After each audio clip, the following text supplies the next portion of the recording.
आज हम लोग पढ़ने वाले हैं टॉपिक टाइप्स ऑफ इंडस्ट्री। वैसे इंडस्ट्री बहुत टाइप की होती है, पर उसको कई पार्ट में वो क्लासिफाई करते हैं। ठीक है, अब वो कितने पार्ट में क्लासिफाई करते हैं हम लोग वो पढ़ने जा रहे हैं। ठीक है, पहला पार्ट होता है प्राइमरी इंडस्ट्री, दूसरा होता है सेकेंडरी और तीसरा होता है टर्शरी। इन तीन इंडस्ट्री को हम डिफरेंट डिफरेंट टाइप्स में इसको डिटेल में समझने की कोशिश करेंगे। ठीक है, पहला होता है प्राइमरी इंडस्ट्री। प्राइमरी इंडस्ट्री का मेन काम होता है, इसके दो पार्ट्स आते हैं। ठीक है, जेनेटिक और एक्सट्रैक्टिव। ठीक है, जेनेटिक का मतलब क्या है, जीन्स पे काम करना, rearing and breeding of living organism and plant. और एक्सट्रैक्टिव मतलब होता है कुछ एक्सट्रैक्ट करना सॉइल से, वाटर से, लैंड में से। ठीक है, अब जेनेटिक में क्या आता है, प्लांट, ठीक है, पोल्ट्री फार्म, डेयरी कल्चर, ये सब इसमें आते हैं, जेनेटिक में आते हैं। एक्सट्रैक्टिव में क्या आते हैं, माइनिंग्स आते हैं, आयरन ओर निकालते हैं वो जमीन में से। ठीक है, किसमें आता है, एक्सट्रैक्ट करना, जमीन से कुछ निकाल के लेके आना, एक्सट्रैक्ट करके लेके आना, कोल निकालते हैं, कोयला निकालते हैं। और जेनेटिक में क्या था, rearing and breeding of living organism, जैसे पोल्ट्री फार्मिंग हो गया, डेयरी फार्मिंग हो गया, हमारे फार्मिंग के जितने प्रोडक्ट्स आते हैं, सीड्स को रियरिंग ब्रीडिंग में यूज करना,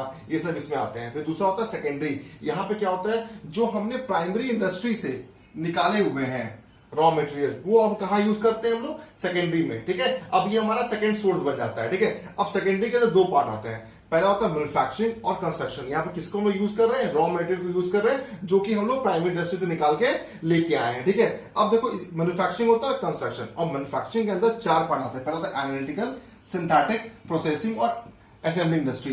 मैन्युफैक्चरिंग कितने पार्ट होते हैं, चार। पहला क्या है, एनालिटिकल, सिंथेटिक, प्रोसेसिंग और असेंबलिंग। अब देखो एनालिटिकल में क्या आता है, एनालिटिकल में क्या होता है, जो रॉ मटेरियल होता है उसको हम प्रोसेस करके कुछ और फॉर्म में कन्वर्ट कर देते हैं। जैसे मान लो पेट्रोल है, क्रूड ऑयल के फॉर्म में आता है, कच्चे तेल के फॉर्म में आता है, और एनालिटिकली उसको प्रोसेस करके हम किस पर कन्वर्ट करते हैं, पेट्रोल में, डीजल में, केरोसिन में। दूसरा था सिंथेटिक, यहाँ पे क्या होता है, दो रॉ मटेरियल को मिक्स करते हैं और एक नई चीज बनाते हैं। जैसे पेंट है, पेंट में केमिकल भी मिलता है और पेट्रोल भी मिलता है, ऑयल्स भी मिलते हैं। ठीक है, इन दोनों कंबाइन करके हम क्या बनाते हैं, पेंट। ये किसमें आता है, सिंथेटिक। यहाँ पे ये दो या दो से ज्यादा रॉ मटेरियल को यूज करके कन्वर्ट करके मिक्स करके एक नई प्रोडक्ट को क्रिएट करते हैं। तीसरा था प्रोसेसिंग, प्रोसेस करना। जैसे मान लो शुगर केन है, उसको प्रोसेस करके हमने क्या बना दिया, शुगर में कन्वर्ट कर दिया। मान लो हमारे पास वुड है, पेपर, पेपर कैसे बनता है, वो भी एक प्रोसेस से बनता है, प्लांट के थ्रू जाता है, बैम्बू रहता है, उसको कन्वर्ट करके बनाते हैं, पेपर बनाते हैं। लास्ट आता है असेंबलिंग, जहां पे डिफरेंट डिफरेंट टाइप्स के रॉ मटेरियल होते हैं जो कि फॉर्म में कन्वर्ट हो जाते हैं, और कन्वर्ट करने उसको कंबाइन किया जाता है। मान लो ऑटोमोबाइल इंडस्ट्री है,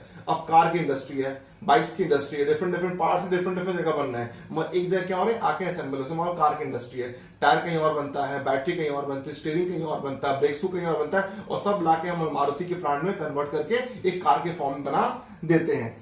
कंप्यूटर इंडस्ट्री, तो कंप्यूटर क्या होता है, हार्डवेयर का पार्ट होता है, सॉफ्टवेयर का पार्ट होता है, तो डिफरेंट डिफरेंट जगह प्रिपेयर होता है, उसको लाके जगह कंबाइन करके हम असेंबल कर देते हैं। अब आता है टर्शरी, इसको बोलते हैं सर्विस इंडस्ट्री। ये इनटैंजिबल होता है, दिखता नहीं है एकदम, मगर क्या रहेगा, ये इनटैंजिबल। इसमें ओनरशिप कभी भी ट्रांसफर नहीं होती है, हम प्रोडक्ट को यूज करते हैं और फिर छोड़ देते हैं। पहला आता है ट्रांसपोर्टेशन, गुड्स को जो ट्रांसपोर्ट करते हैं। बैंकिंग, बैंक्स बताइए आपको, जहां फंड की डीलिंग होती है। इंश्योरेंस, जहां पे हम रिस्क के लिए करते हैं और रिस्क को कवर करने के लिए सिंपल सी एजेंसी बनी हुई है, जहां पे अनरियलिस्टिक जो रिस्क लॉस होता है आपको उसको सफर करती है और आपको उसके बेसिस पे पेमेंट कर देती है। फिर क्या होता है, एडवर्टीजमेंट, प्रमोशन के थ्रू जो होता है। और लास्ट क्या, वेयर हाउसिंग, गुड्स को स्टोर करते हैं। Thank you.